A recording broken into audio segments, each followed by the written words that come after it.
B-Boy Bibo. Bibi, naniniwala ka ba sa haka-haka na kapag black sheep ka sa pamilya, ikaw na agad yung problema? Kaya napapaisip ka kung alam ba nila na maging ikaw ay nahihirapan na sa sitwasyon na meron ka. At sa kabila ng lahat ng yon, patuloy ka pa rin na ikinukumpara. Buti pa yung kapatid mo, bakit hindi ka gumaya sa kanya? Pasaway ka talaga.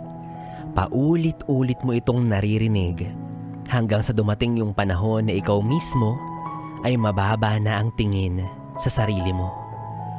At kahit anong gawin mong pagbabago, mas naaalala pa rin nila yung mga pagkakamali mo kumpara sa mga tagumpay at sakripisyo na mag-isa mong pilit pinanalo.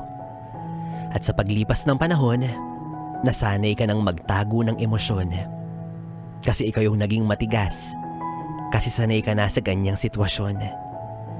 At ang hindi alam ng iyong pamilya, kadalasan ang mga katulad mo ay sadyang naiiba dahil sa mga hinanakit at bubog na tinago mo sa likod ng mga pilit ng ngiti at pagtawa.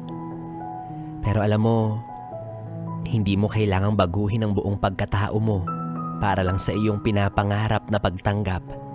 Dahil minsan, yung totoong saya at pagmamahal ay sa ibang tao mo mahahanap.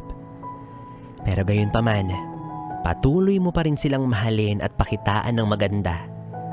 Dahil ika nga nila, wala pa ring tatalo sa pagmamahal at pagtanggap ng isang tunay na pamilya.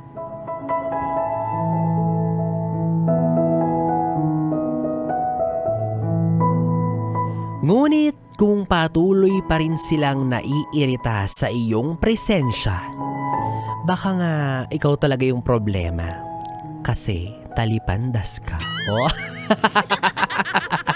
Grabe naman kayo. Black sheep lang yung tao pero may emosyon pa rin naman yan, oy. Awa na lang. Yes, friend, B-Boy Bibo pa rin ang iyong kapiling para sa ating tuloy-tuloy na BB Time hanggang mamayang alas 12 dito sa 101.1. Yes, FM. Solid. Oras natin, 10:39.